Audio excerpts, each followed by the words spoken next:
Hello everyone, welcome back to my channel. आज हम लोग कवर करने वाले हैं यूनिट 4, जिसका टाइटल है स्वराज। हम लोग गांधी जी के लास्ट 3 चैप्टर्स में इतना पढ़ते हुए आ रहे हैं, बार बार एक ही चीज़ें बार बार रिपीट हो रही है, which is related to Swaraj, Swadeshi, Khadi, trusteeship. तो अब बेसिकली स्वराज, स्वदेशी, इन सब चीज़ों को ना हम लोग डिटेल में समझने वाले हैं, अच्छे से। ओके, सो चलिए विदाउट वेस्टिंग टाइम हम लोग इस चैप्टर को भी स्टार्ट करते हैं। और मैं काफ़ी आपको डिटेल में समझाऊंगी कि बस आपको अपने कान खुले रख के अच्छे से सुनना है, ताकि आप बिल्कुल भी कुछ भी मिस ना करो। Okay, wait, just give me a second. Okay okay, अब चलो स्टार्ट करते हैं। सो देखो, इंट्रोडक्शन में ये चैप्टर स्वराज के आइडिया को इंट्रोड्यूस करता है। ओके, और बताता है कि इंडियन नेशनलिज्म 19th से 20th सेंचुरी के एंड में कैसे डेवलप हुई। तो इसे अब हम लोग डिटेल में समझते हैं। ओके, सबसे पहले तो नेशनल आइडेंटिटी और कल्चरल नेशनलिज्म का राइज हो रहा था। कब हो रहा था? 1800 के वक्त। 1800 के एंड तक इंडियन को अपने देश और कल्चर पे प्राइड फील होना शुरू हुआ।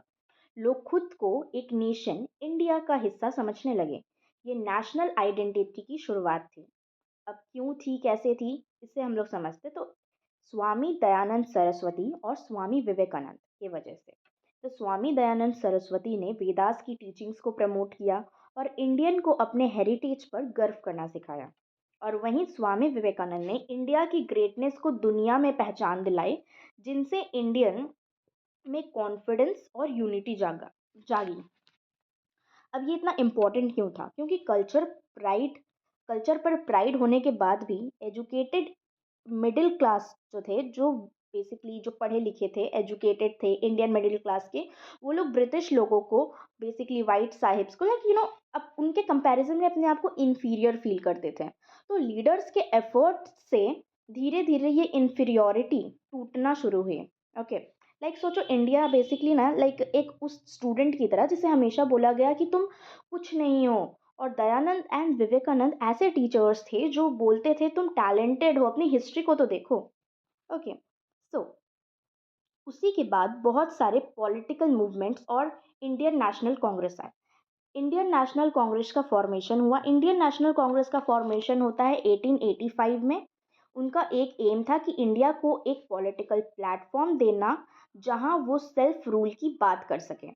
तो ये 1885 में, तो बेसिकली देखो, ये इंडियन नेशनल कांग्रेस की फॉर्मेशन हुई। लेकिन उसके बाद से जो नेशनलिज्म थे, वो क्यों इमर्ज इतना ज़्यादा होने लगा, नेशनलिज्म इतना इंडिया में क्यों बढ़ने लगा? तो उसके दो मेन कारण थे। सबसे पहला था पार्टीशन ऑफ बंगाल, और दूसरा था एल्बर्ट बिल कंट्रोवर्सी। तो पार्टीशन ऑफ बंगाल बेसिकली जो होता है 1995 में होता है। इसने लोगों को गुस्सा दिला दिया और नेशनलिज्म बहुत स्ट्रांग हुआ। बेसिकली जो आज का बांग्लादेश और वेस्ट बंगाल है, दोनों पहले एक थे, तो उनका पार्टीशन होता है और East Bengal and West Bengal बन जाते हैं। और एल्बर्ट बिल कंट्रोवर्सी जो है इंडियन को वो आती है 1883 के टाइम। तो इंडियन को समझ आया कि ब्रिटिश लॉ जो है अभी भी उनके साथ बहुत अनफेयर है। नाउ कुछ इंपॉर्टेंट लीडर्स का यहाँ नाम जिक्र किया गया है। बाल गंगाधर तिलक। बाल गंगाधर तिलक ने स्वराज के बारे में कहा था, Swaraj is my birth right slogan से लोगों में सेल्फ रूल के जज्बा, लाइक उन्होंने बाल गंगाधर तिलक, उन्होंने स्लोगन को फैलाया और लोग इससे सेल्फ रूल के बारे में सोचने लगे। और थे रविंद्रनाथ टैगोर। उन्होंने अपने राइटिंग जैसे कि स्वदेशी समाज से इंडियन आइडेंटिटी और यूनिटी को प्रमोट किया। तो यहाँ हम लोगों ने चार चार लोगों के नाम देखे। वो थे स्वामी दयानंद, स्वामी विवेकानंद, रविंद्रनाथ टैगोर एंड बाल गंगाधर तिलक। उनका क्या कंट्रीब्यूशन रहा है इंडिया के नेशनलिज्म को बढ़ाने में। अब चलो, जिनके ऊपर जो चैप्टर है उनका ही क्या कंट्रीब्यूशन रहा है वो थोड़ा जान लेते हैं। गांधी जी का। तो गांधी जी का कंसेप्ट ऑफ स्वराज है क्या? स्वराज है क्या? पहली बात, गांधी जी ने स्वराज को सिर्फ एक पॉलिटिकल फ्रीडम नहीं कहा, बल्कि एक होलिस्टिक कंसेप्ट बताया। पॉलिटिकल यानी कि खुद पर गवर्नेंस करना, खुद का गवर्नेंस चलाना। इकोनॉमिक यानी कि सेल्फ रिलायंस, मतलब किसी दूसरे कंट्री पर डिपेंड ना रहना। और तीसरा था सोशल, लोगों के बीच हार्मनी बनाना यानी पीस बनाना, और मॉरल, एथिकल लिविंग और सेल्फ इम्प्रूवमेंट को प्रमोट करना। तो गांधी ने इंडिपेंडेंस वर्ड को अवॉइड किया, क्योंकि देखो स्वराज का मतलब होता है इंडिपेंडेंस, लेकिन इंडिपेंडेंस उनके लिए सिर्फ पॉलिटिकल आज़ादी होती, पर स्वराज जो है उसका पूरा मतलब होता है self rule, personal responsibility and moral discipline. तो स्वराज एक बहुत ही ज़्यादा होलिस्टिक कॉन्सेप्ट है। इसमें सिर्फ और सिर्फ पॉलिटिकल फ्रीडम को इंक्लूड नहीं करता है, इसमें सेल्फ रूल के साथ साथ personal responsibility and moral discipline में भी है, और सेल्फ रिलायंट जो कि इकोनॉमिक्स से भी रिलेटेड है। ओके, नाउ गांधी ने इन सबको इंक्लूसिव विजन बनाया। जैसे कि सिटी विलेज का ये सब क्यों किया उन्होंने, स्वराज के लिए सब लोगों को साथ लाना ज़रूरी था, सिटी विलेज का गैप कम करना ज़रूरी था, एजुकेटेड अनएजुकेटेड का गैप कम करना ज़रूरी था, ट्रेडिशन का रिस्पेक्ट और उसमें रिफॉर्म्स लाना भी ज़रूरी थे, और इंसान को फुल पोटेंशियल तक डेवलप करना। तो हिंद स्वराज जो 1909 में लिखी थी गांधी जी ने यहाँ डिटेल में एक्सप्लेन किया कि स्वराज सिर्फ राजनीति नहीं, यानी कि वो सिर्फ पॉलिटिकल कंसेप्ट नहीं है, बल्कि सोशल और पर्सनल ग्रोथ की जर्नी है। आई होप आपको ये इंट्रोडक्शन काफ़ी अच्छे से समझ आ गया होगा, और मैंने आपको ज़्यादातर स्वराज के भी कंसेप्ट यहीं समझा दिए, बट फिर भी मैं इस टॉपिक में जो छोटा सा आपका टॉपिक दिया है स्वराज के बारे में, उससे भी मैं अच्छे से डिटेल में समझा देती हूँ। देखो स्वराज क्या है, गांधी जी के आइडिया में स्वराज है क्या। जैसा कि मैंने आपको बताया, स्वराज कहाँ कहाँ दिखाई देता है। फर्स्ट ऑफ ऑल मैंने आपको बताया स्वराज क्यों लिखी गई थी, पॉलिटिकल फ्रीडम यानी कि सेल्फ रूल के लिए, पॉलिटिकल फ्रीडम के लिए। दूसरी थी, ये सिर्फ पॉलिटिकल फ्रीडम नहीं है, इसमें सोशल, इकोनॉमिक एंड क्या कहते हैं मॉरल या स्पिरिचुअल कह सकते हो, वो भी इंक्लूडेड है। स्पिरिचुअल में हम लोग यहाँ क्या इनर डिसिप्लिन्स को फॉलो करते हैं, सोशल में हम लोग हार्मनी बनाए रखने की कोशिश करते हैं, जस्टिस के लिए फाइट करते हैं, एंड इकोनॉमिक में सेल्फ रिलायंस। तो गांधी जी ने स्वराज शब्द क्यों यूज़ किया, जैसा कि मैंने बताया गांधी चाहते थे कि इंडियंस के अंदर वापस वो सेल्फ रिस्पेक्ट आए, वो चाहते थे कि लोग अपनी आइडेंटिटी पर गर्व करें और अपनी ज़िंदगी और देश की जिम्मेदारी लें। तो स्वराज जो है उनके लिए एक काफ़ी सेक्रेड वर्ड था, सेक्रेड यानी पवित्र वर्ड था। गांधी जी के लिए स्वराज एक सेक्रेड वैदिक शब्द था। इसका मतलब सिर्फ पॉलिटिकल फ्रीडम नहीं था, स्वराज का मतलब था self rule plus self reliance, अपने ऊपर नियंत्रण लाना और अपने ऊपर ही डिपेंड करना। ओके, और हाँ sorry, one more thing is self restaurant, अपने ऊपर कंट्रोल लाना, अपने आप को डिज़ायर से कंट्रोल रखना। तो ये था उनका ब्रॉडर मीनिंग ऑफ स्वराज। यहाँ पर उन्होंने दो तरह के स्वराज की बात की, एक होती है इंडिविजुअल स्वराज, एक होती है नेशनल स्वराज। ओके, अब इन दोनों का कनेक्शन उन्होंने बताया। गांधी जी के हिसाब से नेशनल स्वराज पॉसिबल ही नहीं है, यानी नेशन की इंडिपेंडेंस तो गांधी जी के हिसाब से नेशनल स्वराज पॉसिबल ही नहीं है जब तक इंडिविजुअल स्वराज नहीं होगा। यानी कि एक नेशन तभी फ्री हो सकता है जब उसके लोग डिसिप्लिन्ड हो, मॉरल हो और सेल्फ रिलायंट हो। जिस तरह एक इंसान पर्सनल सेल्फ रूल अचीव करता है, वही तरीके नेशनल फ्रीडम के लिए भी काम आते हैं। अब ये काम कैसे करते हैं, इंडिविजुअल स्वराज में अपने डिज़ायर्स को कंट्रोल करना, सही काम करना, मॉरली स्ट्रांग रहना सिखाया जाता है, और नेशनल स्वराज में अनजस्ट रूल को अपोज करना, मतलब वाइज गवर्नेंस होना और नेशंस के वेलफेयर के लिए काम किया जाता है। ओके, थर्ड आती है इंटरनल स्ट्रेंथ होना ही स्वराज की फाउंडेशन है। देखो पॉलिटिकल सेल्फ गवर्नमेंट, गांधी कहते हैं कि सिर्फ पॉलिटिकल फ्रीडम मिल जाना काफ़ी नहीं है, लीडर्स और लॉ होने से देश इंडिपेंडेंट नहीं बन जाता, इंटरनल स्ट्रेंथ का भी एक रोल होता है उसका, यानी कि ट्रू सेल्फ गवर्नमेंट अंदर की हिम्मत, मॉरल स्ट्रेंथ और डिसिप्लिन से आती है। लोगों को करप्शन से, इनजस्टिस से, ऑपरेशन के सामने स्टैंड लेना चाहिए एथिकल बिहेवियर के साथ। तो बेसिकली इंडिविजुअल का इनर स्ट्रेंथ होना ही नेशनल सेल्फ रूल होगा। अगर इंडिविजुअल स्ट्रांग रहेंगे तब जाके नेशन सेल्फ रूल के तरफ अच्छे से बढ़ पाएगा, अदरवाइज बहुत करप्शंस आ जाएंगे एंड ये सब। नेशन तभी स्ट्रांग होगा जब उसके सिटीजन स्ट्रांग होंगे। ये होता है बेसिक मतलब स्वराज का, जिसमें मैंने आपको एकदम प्यार से 3 पॉइंट समझाए कि गांधी जी का होलवेज जो ब्रॉड डेफिनेशन है स्वराज का, जिसमें वो क्या क्या इंक्लूड करते थे, क्यों उन्होंने इंडिपेंडेंस वर्ड यूज़ नहीं किया, क्यों स्वराज यूज़ किया। फिर उन्होंने 2 स्वराज के बारे में बताया, individual and national Swaraj. And उन्होंने बताया इंटरनल मॉरल स्ट्रेंथ क्यों इम्पोर्टेंट है नेशन के स्वराज के लिए, सेल्फ रूल के लिए। ओके, तो मैंने आपको बहुत डिटेल में बता दिया। अब चलते हैं नेक्स्ट टॉपिक पे, which is about political Swaraj. अब हम लोग बेसिकली जितना हम लोगों ने पढ़ा ना कि क्या क्या ब्रॉडर मीनिंग में डेफिनेशन में कन्वर्ट होते हैं, लाइक पॉलिटिकल, इकोनॉमिक, अब हम लोग इन सब चीज़ों को ना डिटेल में पढ़ेंगे। ओके, सो पॉलिटिकल स्वराज में बस इतना ही है जिसमें गांधी जी कहते हैं कि स्वराज जो है उसका असली मीनिंग है पीपल्स पावर। गांधी जी का मानना था कि देश को अपने कंडीशन के हिसाब से अपनी गवर्नमेंट चाहिए, बेसिकली देश को चलाने के लिए, राइट। लेकिन पावर हमेशा लोगों के पास होनी चाहिए। बेसिकली वो कहते थे कि देखो, मॉरल डेमोक्रेसी, जैसे कि मॉरल डेमोक्रेसी है, सिर्फ पॉलिटिकल डेमोक्रेसी काफ़ी नहीं है। लीडर्स को मॉरल होना चाहिए, मतलब लोगों के वेलफेयर के लिए काम करना चाहिए, खुद के बेनिफिट के लिए नहीं। अगर पावर सिर्फ कुछ लोगों के पास हो तो उसे ट्रू डेमोक्रेसी नहीं आ सकती। वो अब्राहम लिंकन थे, लिंकन, वेल, वही उनके आइडियाज़ से वो काफ़ी ज़्यादा इन्फ्लुएंस थे।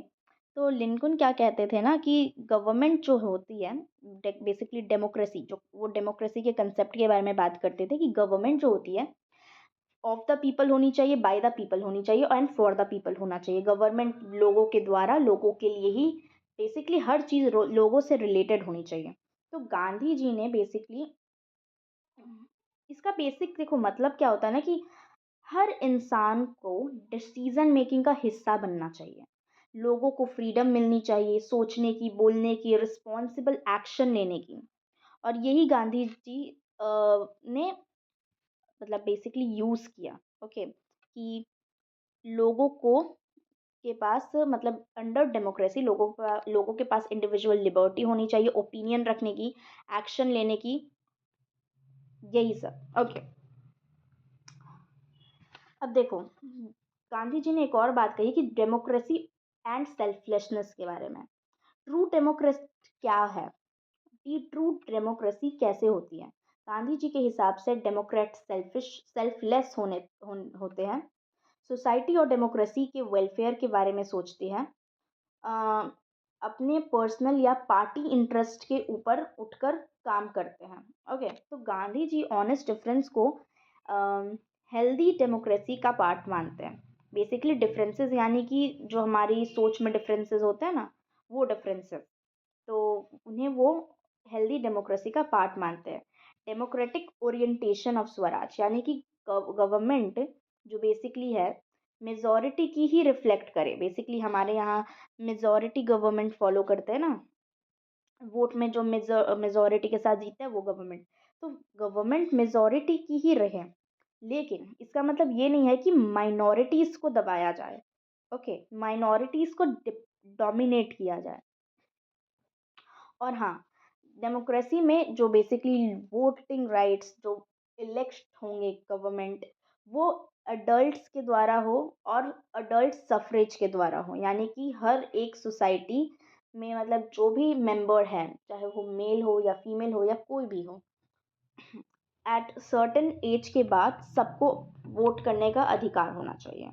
सो बेसिकली स्वराज तभी होगा जब गवर्नमेंट लोगों की कंसेंट से बनेगी और उसमें ज़्यादा से ज़्यादा वर्किंग एडल्ट्स वोट करेंगे। Got it?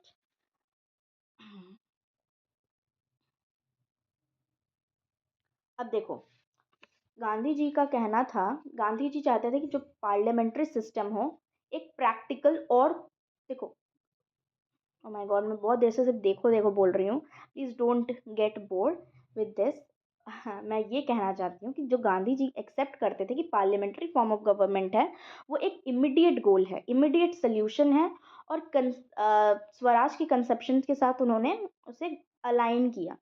तो गांधी जी के पार्लियामेंट्री सिस्टम जो है एक प्रैक्टिकल और तुरंत वाली अप्रोच मानते थे स्वराज अचीव करने के लिए। इसमें लोग अपने रिप्रेजेंटेटिव इलेक्ट करते हैं और उनकी तरफ से डिसीजन लेते हैं, मतलब जो रिप्रेजेंटेटिव इलेक्ट हुए वो लोगों की तरफ से डिसीजन लेते हैं। इसमें मेजोरिटी का रूल होता है, बट लिमिट के साथ।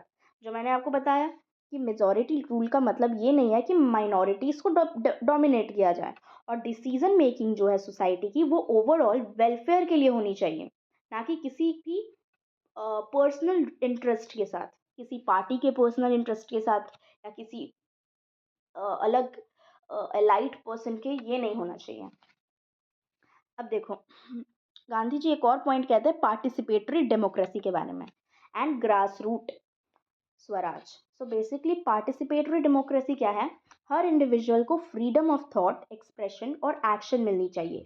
लोग सिर्फ वोट ना करें, डिसीजन मेकिंग और इम्प्लीमेंटेशन का भी पार्ट बने।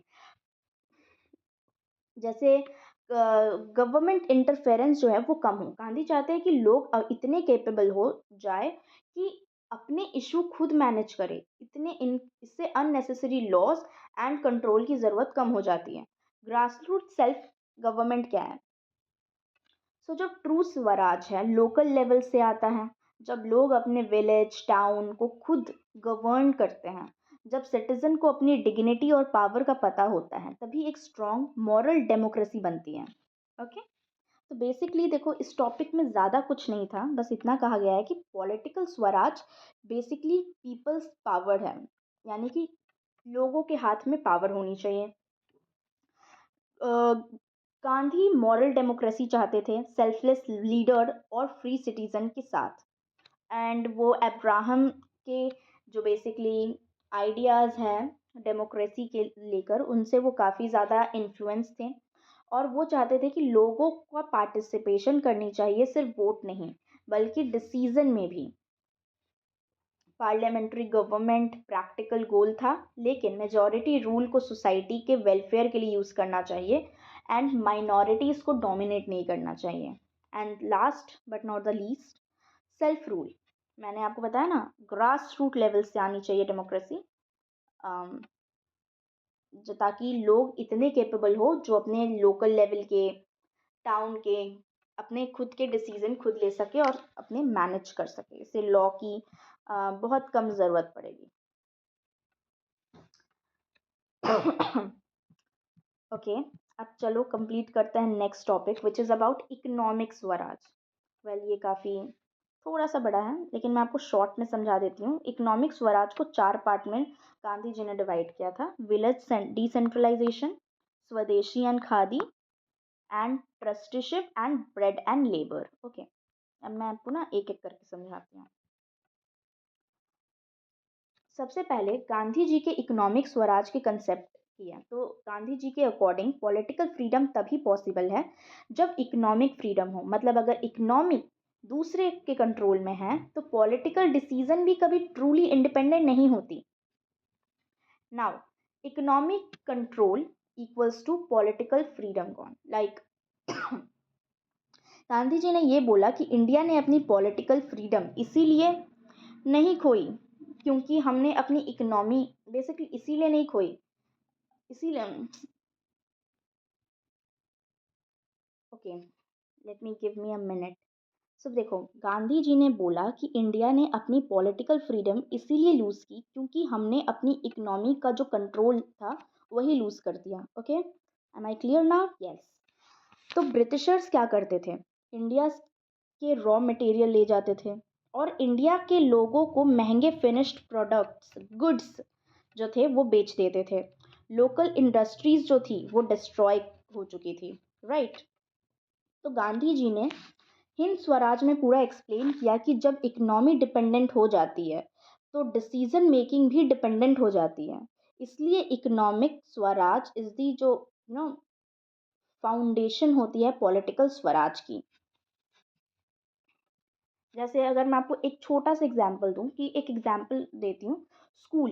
ओके, इमेजिन करो जहाँ बुक्स, नोटबुक, पेन, पेंसिल्स सब बाहर वाले सप्लाई करते हैं। आपके पास कुछ अपना नहीं। इवन इफ स्कूल के रूल्स अच्छे हो, आप डिपेंडेंट हो, आप फ्री फील नहीं करोगे। एग्जैक्टली इंडिया भी ऐसे ही डिपेंडेंट थी। ओके, अब देखो विलेज सेंट्रलाइजेशन यानी ग्राम स्वराज के बारे में क्या है। तो विलेज डिसेंट्रलाइजेशन में गांधी जी का बिलीफ था कि India lives in its villages. उनके अकॉर्डिंग इंडिया का जो रियल डेवलपमेंट है तभी होगा जब विलेजेस जो हैं सेल्फ रिलायंट बनेंगी। तो विलेज इकोनॉमी का मेन आइडिया क्या था? विलेजेस जो है अपनी ज़रूरतों का सामान खुद बनाए, स्मॉल कॉटेजेस इंडस्ट्रीज को ग्रो करें, बड़े फैक्ट्रीज की जगह छोटे इंडस्ट्रीज को लगाना चाहिए।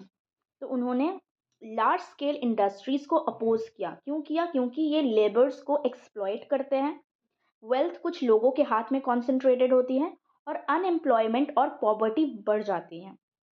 और डिसेंट्रलाइज्ड इकोनॉमी में बेसिकली बेनिफिट्स होते हैं, जैसे कि ट्रांसपोर्टेशन कॉस्ट कम होता है, सीजनल एम्प्लॉयज़ यानी कि फार्मर जो ऑफ स्क्रीन में अर्न कर सकते हैं, राइट।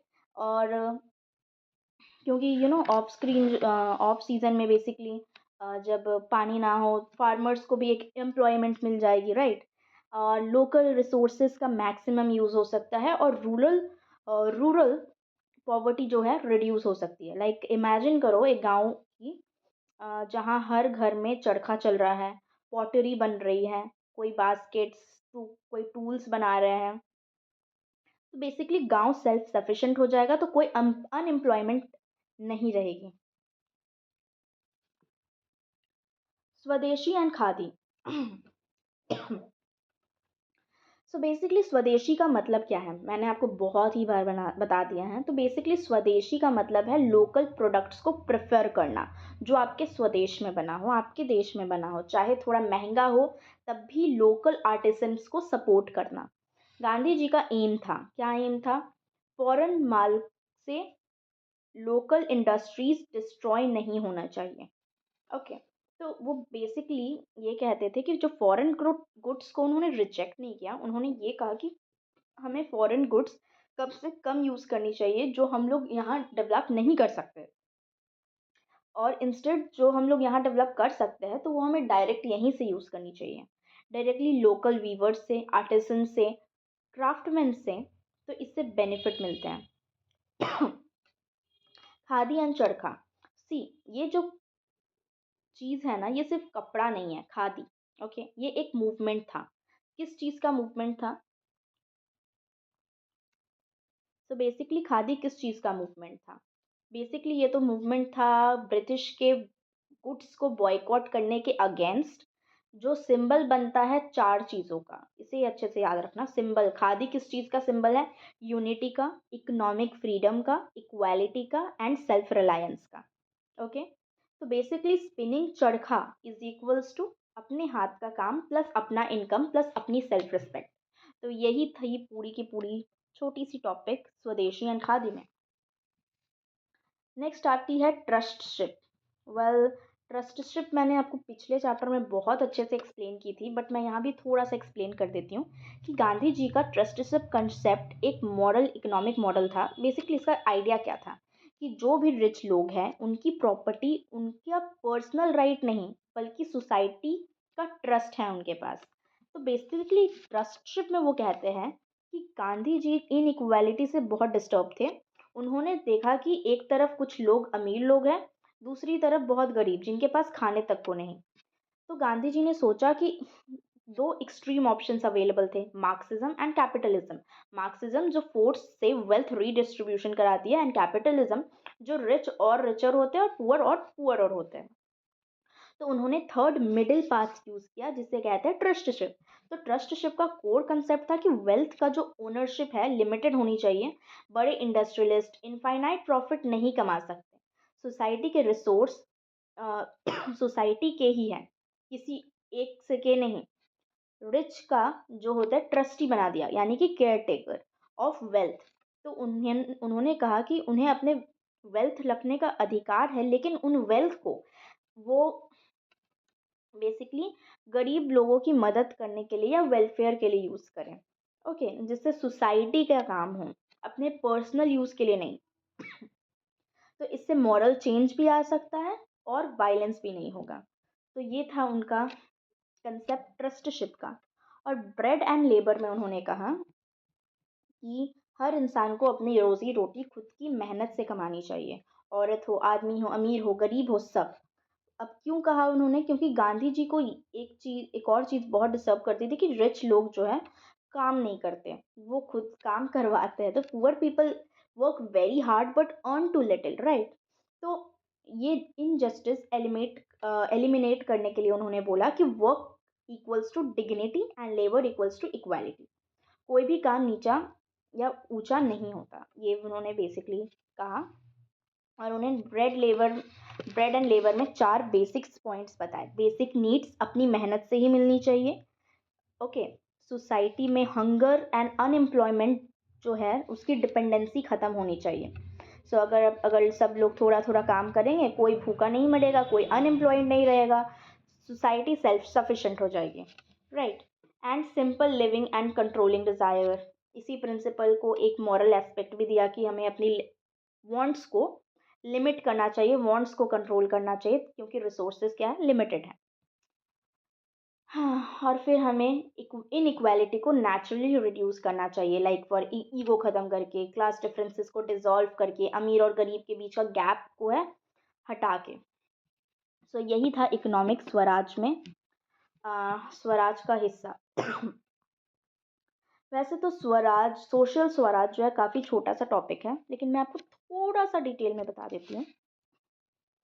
सो देखो, गांधी जी के अकॉर्डिंग पॉलिटिकल और इकोनॉमिक स्वराज तभी मीनिंगफुल है जब सोसाइटी भी इक्वल, जस्ट और हारमोनियस हो।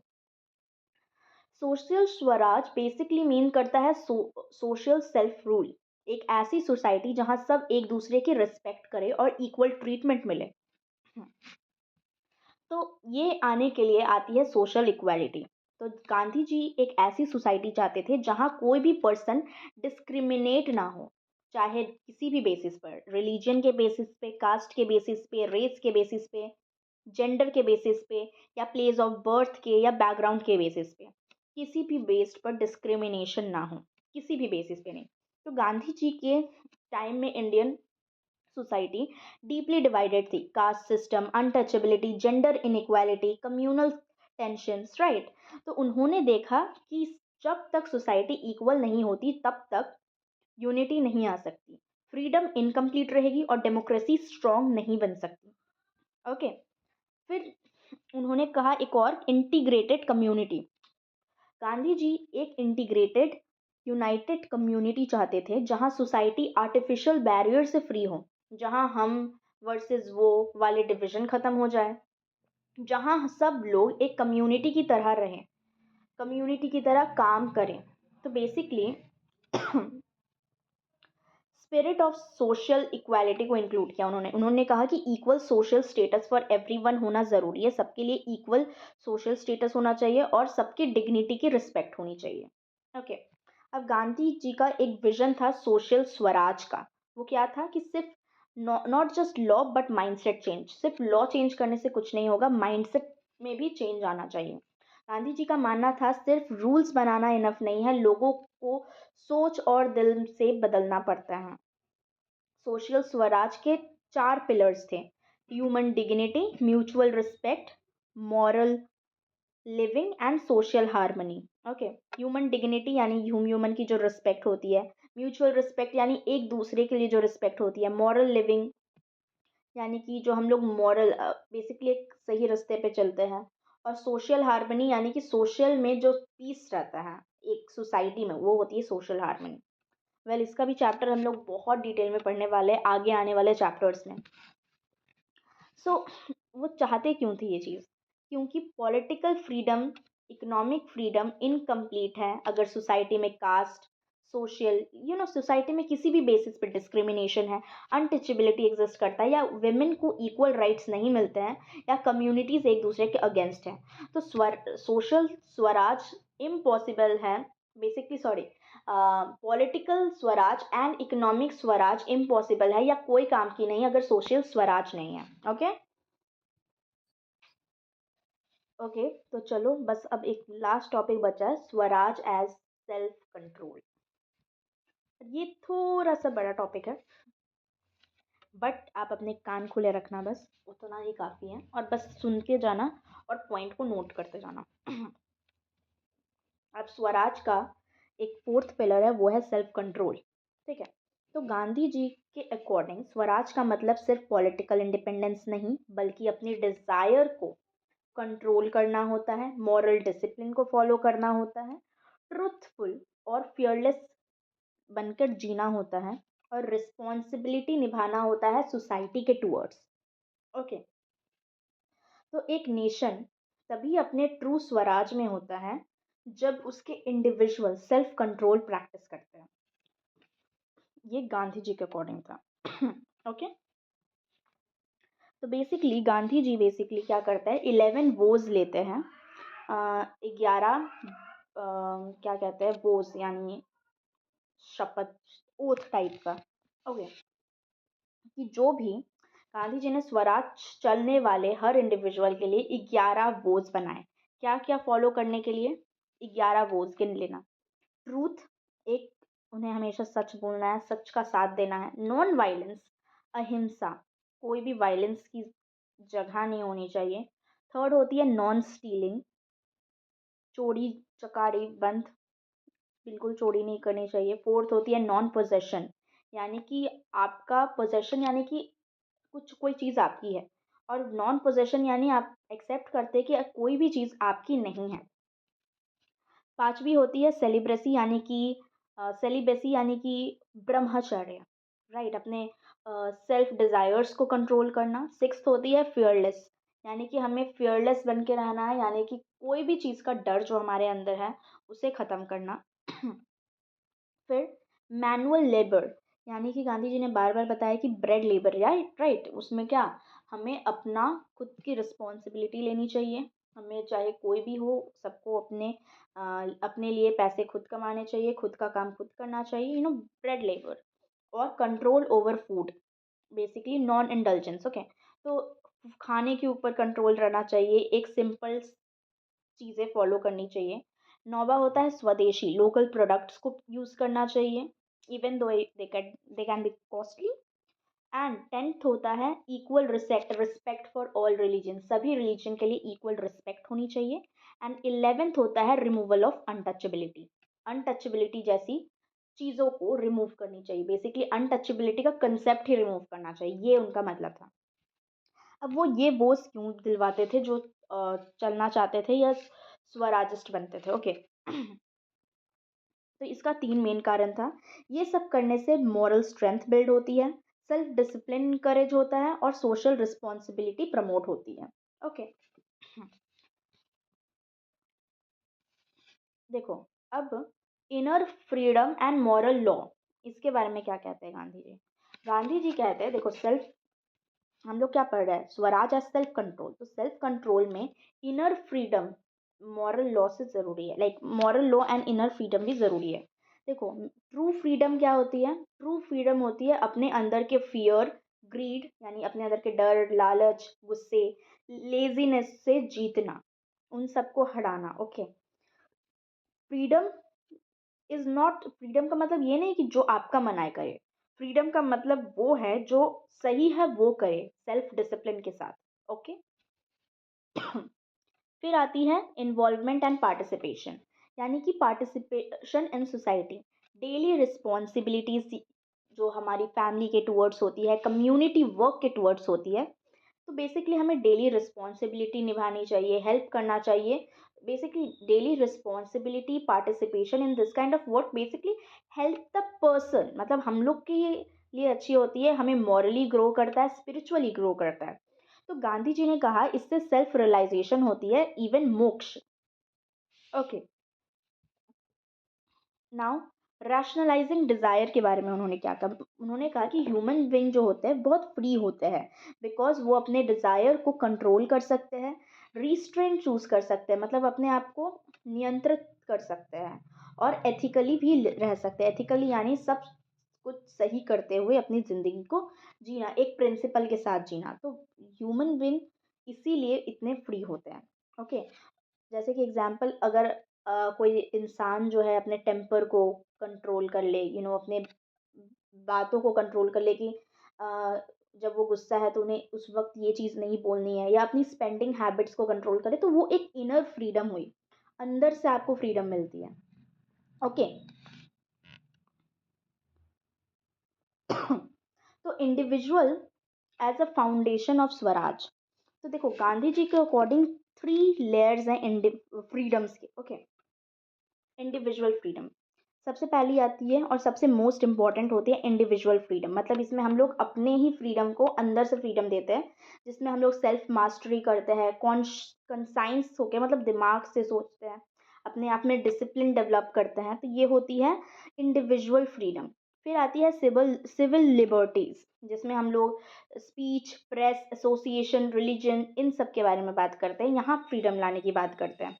और तीसरी होती है आउटर फ्रीडम, यानी कि political, social, economic liberties. Okay,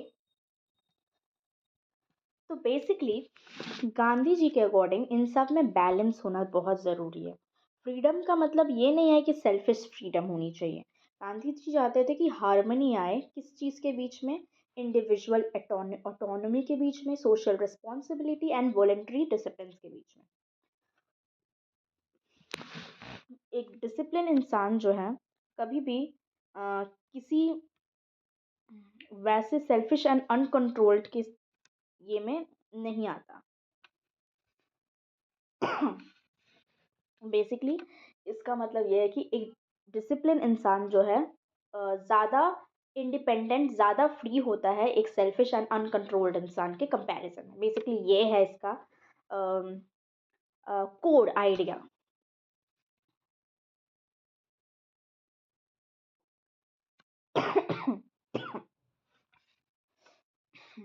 okay, तो अब एक और चीज़ मैं समझाना चाहूँगी, फियरलेसनेस एंड मॉरल स्ट्रेंथ के बारे में। तो Gandhi ji weakness, fear, laziness को एक बहुत ही बड़ा दुश्मन समझते थे फ्रीडम का।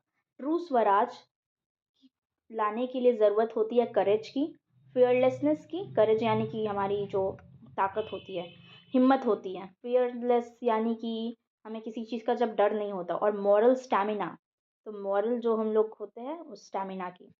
तो इन्होंने ना इसे लिंक किया अपने सत्याग्रह से। सत्याग्रह क्या है?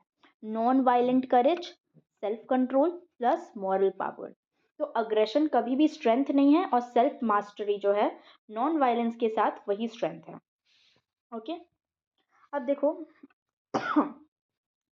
स्वराज का स्वदेशी एंड सेल्फ रिलायंस से क्या कनेक्शन है? तो बेसिकली गांधी जी ने स्वराज को और स्वदेशी का एक कनेक्शन जोड़ा। सेल्फ रिलायंस वो होती है, स्वदेशी यानी कि लोकल प्रोडक्ट स्ट्रेंथन करती हैं। जब सेल्फ रिलायंस आती है, जब स्वदेशी प्रोडक्ट्स यूज़ करते हैं, लोकल प्रोडक्ट्स यूज़ करते हैं, इससे आती है moral freedom, economic freedom and political interdependence. और सेल्फ प्योरिफिकेशन क्या होती है? रिकग्नाइज करते हैं हम लोग और करेक्ट करते हैं अपने पर्सनल वीकनेसेस को।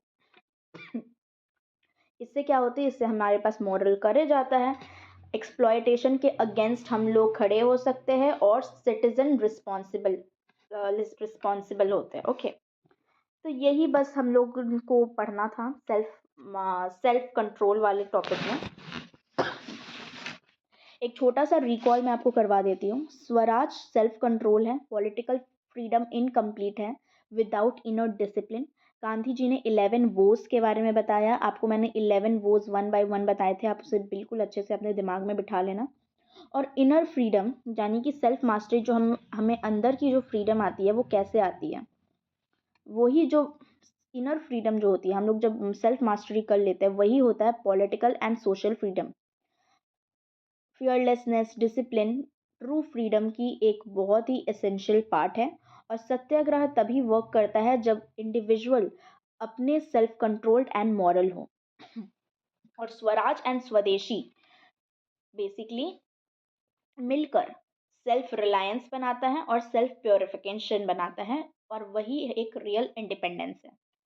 तो अगर आपको शॉर्ट में बताऊँ तो गांधी जी के आइडियाज़ जो स्वराज है बिगिन होते हैं सेल्फ कंट्रोल से। Swarajist must follow moral discipline and Gandhi's 11 vows are like truth, non violence, fearlessness, swadeshi और inner freedom and self mastery are the basis of political and social freedom. And that's it, हम लोग का ये chapter भी अब ख़त्म होता है। आई होप आपको समझ आ गया होगा ये चैप्टर, और अगर नहीं आया, अगर कोई भी डाउट हो तो प्लीज़ मुझसे कमेंट सेक्शन में पूछ लें। एंड अगर आपको पसंद आया तो लाइक करें, कमेंट करें और चैनल को सब्सक्राइब ज़रूर करें। Thank you so much for watching.